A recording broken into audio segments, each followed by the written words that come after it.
BGS dan TBS memberikan akses kepada JSP dan GST selaku staf subdit di direktorat atau di subdit izin tinggal tersebut. Kemudian khusus untuk GST, ini diduga memanfaatkan beberapa rekening nomini sebagai rekening pengepul untuk menampung fee dari setiap pengurusan izin tinggal sementara yang bersumber antara dari penjamin, ijaz juga dari para biro jasa, atau sponsor yang mengurus proses dari warga negara asing tersebut. Ya. Kemudian ini juga mengkonfirmasi ya bahwa ada rekening-rekening yang tadi saya sebutkan di awal, yang 96 rekening itu yang sudah ditelusuri oleh pihak-pihak PPATK, yaitu ya rekening-rekening ini ada yang nomini, jadi ada yang menggunakan cleaning service, ada yang menggunakan office boy, ada yang menggunakan keluarga, yaitu kerabat, gitu. Bahkan ada yang menggunakan rekening-rekening yang beli, gitu. Jadi memang tidak menggunakan rekening dirinya sendiri, tapi menggunakan beberapa rekening-rekening yang lain. Ya.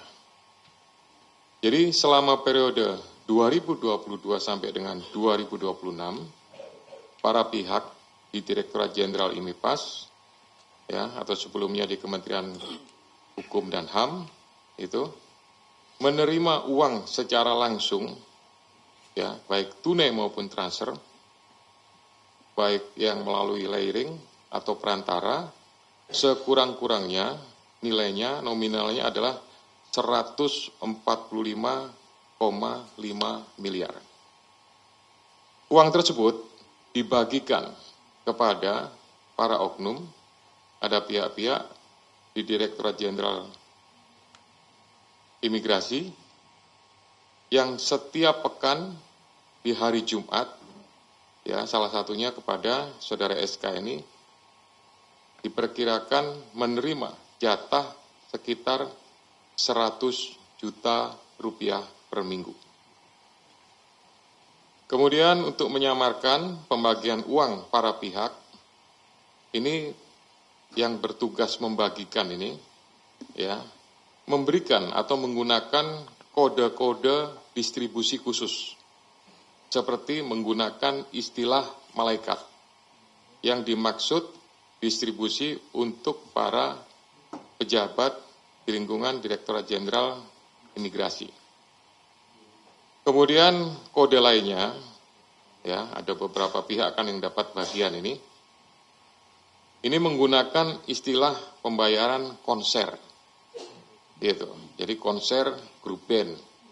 Ada yang misalkan vokalis dapat sekian, gitaris dapat sekian, gitu ya. Backing vokal dapat sekian, koreografer juga tertentu. Jadi menentukan untuk membedakan jumlah dengan menggunakan kode-kode tertentu tersebut, yang mempresentasikan aliran uang itu untuk pihak-pihak tertentu. Selanjutnya, uang tersebut digunakan oleh para pihak untuk kepentingan pribadi, pembelian aset, maupun kegiatan usaha seperti mendirikan ada perusahaan towing. Jadi dari beberapa barang bukti yang berhasil disita, termasuk juga ini bisa dikatakan sebagai cangkang, seolah-olah dia memiliki aktivitas usaha atau shell company, yaitu dengan mendirikan perusahaan towing. Nah, dugaannya towing ini sebenarnya digunakan untuk kepentingan pribadi, karena berkaitan dengan mungkin hobi, karena ada beberapa motor, kurang lebih sekitar 6, yang disita motor roda 2 itu adalah motor trail yang mungkin digunakan untuk kepentingan off-road, gitu ya. Dan ini kami sementara menduga sebagai upaya untuk menyamarkan uang-uang yang mereka terima dan kemudian disalurkan kepada para pihak lain. Nah, di sisi lain, ketika perkara RPTKA di Kemenaker ditangani oleh KPK saat itu di 2025 mencuat, ini para pihak diduga panik dan segera menarik beberapa uang Ini ya, jadi dari beberapa rekening itu ditarik, dikeluarkan, itu mungkin bertahap ya proses penarikannya karena menggunakan nama-nama yang nomini orang lain dan lain-lain. Gitu. Dan uang tersebut kemudian dibelikan sejumlah emas. Ya, bahkan pada saat melakukan pembelian rumah itu ada termasuk juga barang putih juga yang sudah disita. Ini pembayarannya juga tidak biasa. Biasanya transaksional pembelian barang tidak bergerak itu menggunakan rupiah, ya transaksinya di bank, transfer dan lain-lain. Tapi ini menggunakan kepingan emas. Dari gambaran tersebut diketahui bahwa WNA dalam melakukan proses dokumen izin tinggal melalui biro jasa, penjamin, sponsor, dan lain-lain, ya selanjutnya biro jasa akan membantu. Jadi seharusnya prosesnya ini menggunakan aturan.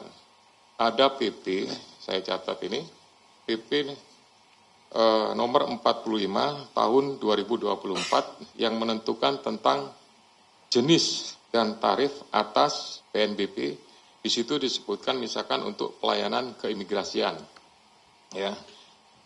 Pelayanan keimigrasian detailnya juga banyak, macam-macam gitu. Nah, itu ada angka yang harus sudah ditentukan. Nggak bisa kemudian diakalin. Nah, inilah prosesnya yang kemudian ditambahkan.